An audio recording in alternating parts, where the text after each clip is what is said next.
explique-nous comment cet équipement va servir à alléger les souffrances des patients. Pour que je vous explique ça, il faudrait que je commence par le commencement et expliquer comment les choses se passent quand on a une pneumopathie ou une pneumonie covidienne. Quand on a une pneumonie covidienne, en gros, on peut distinguer deux choses que les gens généralement confondent. On peut distinguer les troubles de la ventilation, qui sont des troubles de type mécanique, qui font appel aux muscles respiratoires, par exemple, qui font appel à la capacité du poumon à se distendre. On appelle ça la compliance pulmonaire. Et puis, il y a d'un autre côté les troubles de l'oxygénation. D'accord ? Les troubles d'oxygénation qui ont rapport avec les échanges entre les alvéoles, c'est-à-dire les parties les plus distales du poumon, et le sang, ce qui permet à l'oxygène de rentrer et au CO2 de sortir, d'être éclusé. D'accord ? Avec l'expérience que nous avons maintenant de la Covid, nous avons remarqué que les malades ont beaucoup plus de troubles d'oxygénation que de ventilation. Ceux qui ont des troubles de ventilation, c'est par exemple les sujets obèses. Mais pas que. Et donc, notre souci, dès le départ, surtout quand il y a un flux de malades très important, c'est de pouvoir oxygéner les malades correctement pour éviter qu'ils ne meurent de manque d'oxygénation, le temps que le traitement de la pneumonie à proprement parler agisse. Le traitement à proprement parler de la pneumonie, c'est quoi ? C'est essentiellement les corticoïdes, les dérivés de la cortisone, qui combattent l'inflammation, parce que la pneumonie covidienne, disons dans sa genèse, il y a surtout des phénomènes inflammatoires. Et il faut faire tout pour que les malades ne meurent pas de manque d'oxygène.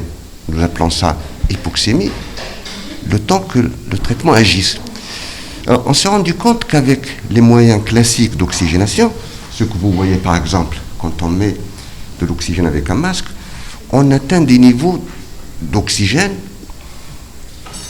des débits de l'ordre de 15-18 litres maximum.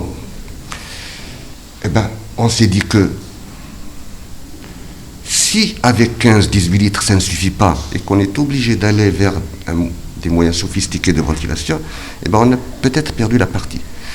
Donc la nouvelle technique d'oxygénation, qui n'est pas si nouvelle que ça, mais qui a été mise à l'ordre du jour à condition de la Covid et que nous avons acquise, elle permet de donner des débits d'oxygène beaucoup plus élevés. On peut arriver jusqu'à 80 litres d'oxygène par minute. Eh bien, si avec 80, 70, 60 litres par minute, on évite aux malades de rester hypoxémiques et que après 3 jours, 4 jours, 5 jours, le traitement aidant, ils s'en sortent, eh bien la partie est gagnée. Ce que je veux dire par là, c'est que ce n'est pas la panacée, ce n'est pas le moyen exclusif de prise en charge ventilatoire de ces malades. Il y a des malades qui n'ont besoin que de 5 litres, il y en a qui ont besoin de 15 litres, mais ceux qui ont besoin de 20 litres, 30 litres, 40 litres, eh bien avec les moyens classiques, ils ne peuvent pas avoir 40 litres. Avec cette machine, ils peuvent l'avoir.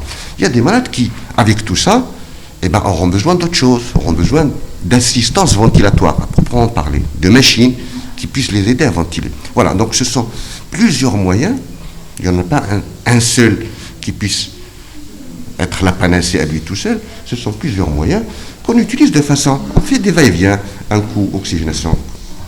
العملية ديال التنفس فيها جوج ديال الحاجات فيها الأكسجة يعني الأكسجين فاش كيدخل من الرئة للدم والغاز ثاني أكسيد الكربون كيخرج من الدم على برا هذه كتسمى الأكسجة. وكاين العملية ديال التنفس اللي كنسميوها على التنفس. العملية ديال التنفس عملية ميكانيكية يعني الرئتان كينتفخوا باش يدخلوا الهواء. هاد الجهاز هذا كيسمح لنا باش نعطيو صبيب كبير ديال الاكسجين باش الانسان، لانه يمكن بالطريقه الكلاسيكيه ما يمكنلاش نوصلوا داكشي اللي كيحتاجو المريض. كنوصلوا ل 18 15 لتر في الدقيقه، تقدر ما تكونش كافيه. فاش كتكون كافيه تبارك الله. الا ما كفاتش ضروري نستعملوا هاد الجهاز هذا باش نوصلوا لصبيب كبير ديال الاكسجين. هذا الجهاز هذا ما كيعوضش العمليه الميكانيكيه ديال التنفس. الا كان المريض محتاج جهاز باش يعاونوا في التنفس. هذه الماكينه هذه ما تصلحش، خاص جهاز ديال التنفس الاصطناعي.